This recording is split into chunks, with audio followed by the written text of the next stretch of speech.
What has it been like working with just champions, people who are at the top of their game? The Bryan brothers, the best men's doubles team ever. Martina, I don't know how long she was world number one. Long time, long years. Yeah, these are people that, achieve at the absolute highest level. Yeah. And actually I've heard a little bit because, my son Dan helped you. Yeah. Was there for the video shoot with Martina, and he told me a little bit about what he took away from her mindset on that day and how she showed up. What did you take away? Yeah. Are you asking about like how I showed up to the shoot, or just the mindset of a champ? Like, these are the greatest. Well, actually both. Both would be awesome. Yeah. Actually both, because Dan told me about both. Because for those of you something that hasn't come out yet, for those of you listening, is Will is a bit of a comedian, and it's hard to get a straight answer. He's being nice so far in this podcast. So far. But there is a very long history of us giving each other a hard time, and everyone in the Platt group giving Will a hard time. But I know what Dan said. It's like, yeah, Will, when he showed up there, he was like on his game. He was, just showed up like a complete badass. So yeah, I'd like to hear both. How do you feel about the fact that I show up at shoots like that, but not at the Platt meetings? I'm offended, personally offended. Okay, you should be. Yeah, I walk into the Platt meeting and I'm like, who can I troll first? What wrench can I throw in this operation? This is a group of people in that mastermind that have, a lot of them, like Will, have been in it for since 2010.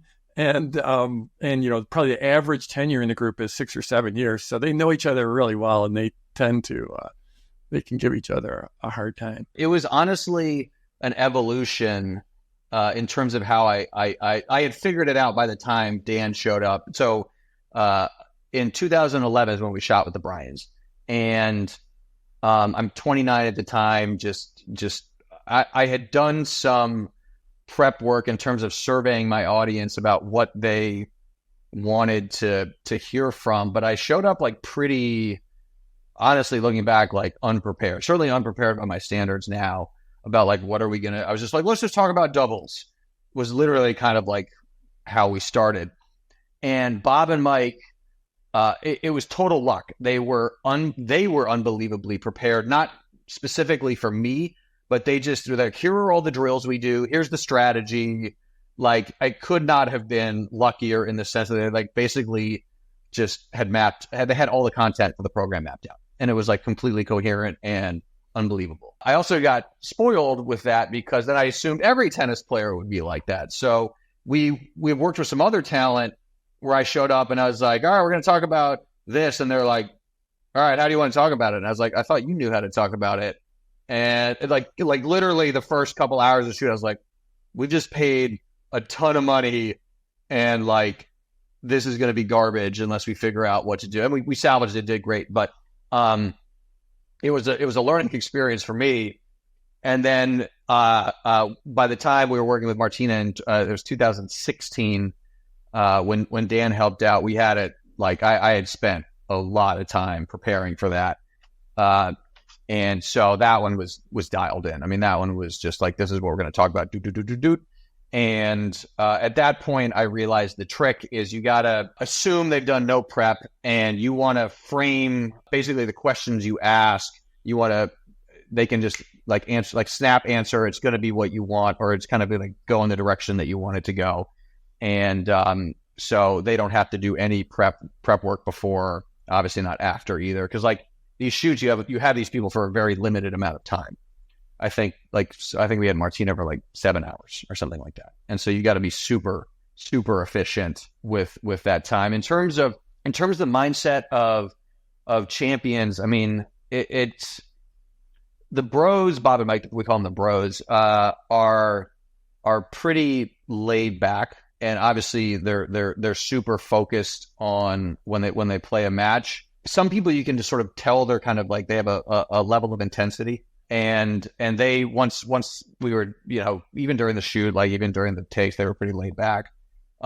Martina was a little bit more like focused and on it. And like, you could just sense this like underlying intensity, like that made her so good. Like you standing next to her, be like, okay, I get it. Like I get why you have 50. I think she had like 59 Grand Slam doubles, just some outrageous number. And just being there with her, like, oh, I understand. Like you cross every T and dot every I. Like I get it. Like that's so. I don't know if there's any necessary one way that these champs think. I think with Martina, it was the most obvious why she was as good as she was.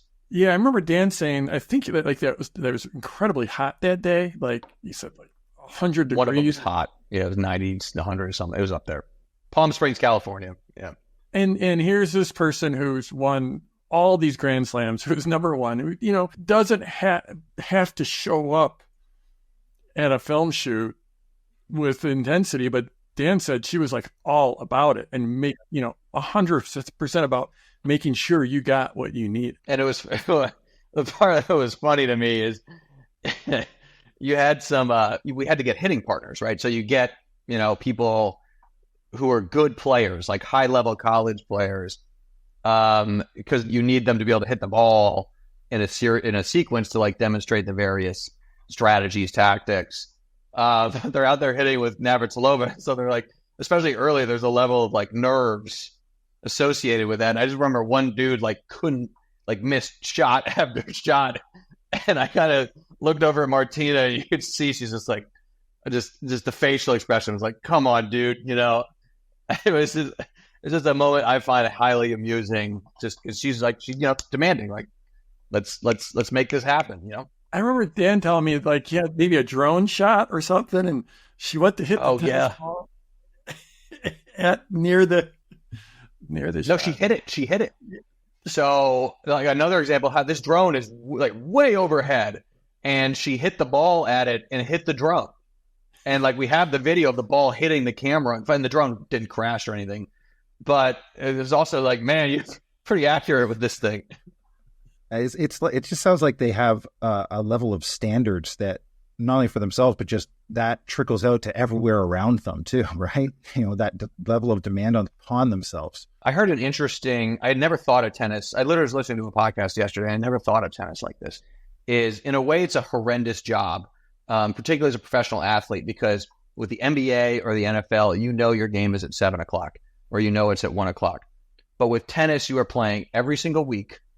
There's a tournament every single week, and you have no idea what time you are playing until they release the schedule the night before. So you could be playing in the morning, or you could be playing at 7 p.m. Matches could run long. You could start at midnight, which happens at like the U.S. Open. Like matches have ended at 3 a.m.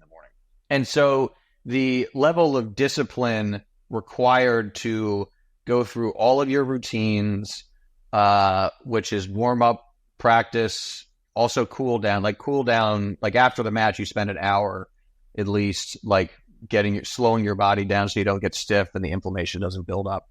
But then doing that for 10 months out of the year and not going out, not partying,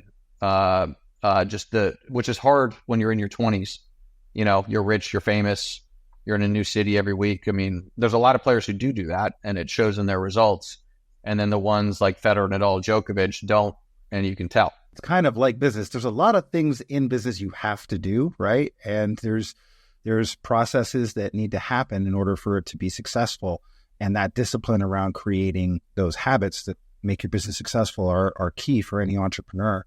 And athletes, they just don't get anywhere if they don't have that level of discipline, right? You can never get to that level. So, for our listeners who are maybe not trying to be the next tennis open champion, but are just trying to start their own business, being able to create the right habits and have that like level of discipline around what really works and what is going to make the difference for them being successful. I think that's a big lesson to take from championship attitude. The advantage of business is you can still go out and have some beers. And you don't have to be number one in the world.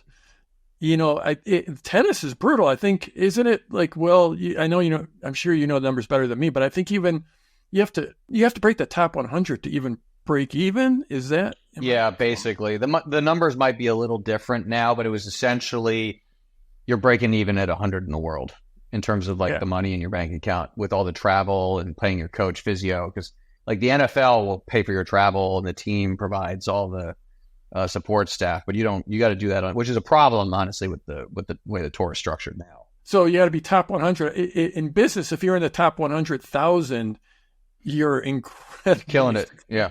You're killing it. Absolutely crushing it.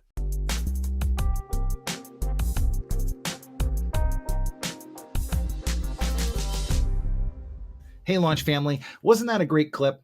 Well, hey, if you haven't yet, hit subscribe so you don't miss any of the upcoming clips or full episodes that we're releasing in the schedule. And go to getyoulaunch.com. If you're interested in launching, or maybe you just want to get some free training, we have a bunch of stuff up there that you can be able to subscribe to at getyoulaunch.com. So go check it out. And thanks a lot for listening. We're loving doing this podcast. And the bigger the podcast gets, the bigger the guests will get. And that's all up to you. So hit subscribe.